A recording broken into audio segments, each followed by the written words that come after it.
వెన్నెలలో వెన్నెలలే వెచ్చని వెల్లువలయ్యే వరసిది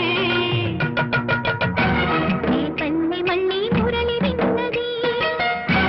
ఆ పల్లె కళ్ళే పలుకుతున్నది ఆ జానపదం జల్లుమన్నది ఆ జానగతై అల్లుకున్నది